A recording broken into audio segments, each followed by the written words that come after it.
Magandang umaga po mga kaibigan. Oras ng magkape at pandasal. Ito po si Cardinal Chito Tagle ng Manila. Pagnilayan po natin, buksan ang mata ng pananampalataya. Maligayang Pasko ng muling pagkabuhay. Si Hesukristo ay tunay na nagtagumpay laban sa kasalanan, kasamaan at kamatayan. Nagpakita siya kay Maria Magdalena at sa iba pang mga alagad. Naniniwala akong patuloy siyang lumalapit sa atin, subalit nakikita ba natin siya? Ang pananampalataya ay isang uri ng pagkita at pagtingin. Hindi lamang ang malinaw na mata ang nakakakita. Hindi rin lamang ang mga matang gumagamit ng salamin at contact lenses. Kay lungkot kung ang kalooban ang bulag.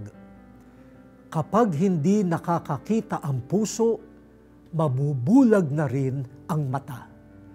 Nabubuksan ang mata ng puso kapag umiibig at kapag nananalig.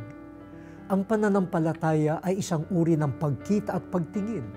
Sa mga ordinaryong tao, bagay at pangyayari, makikita natin ang pag-ibig at tagumpay ni Kristong muling nabuhay. O Jesus, linisin mo ang aming puso upang lagi kang makita. Amen.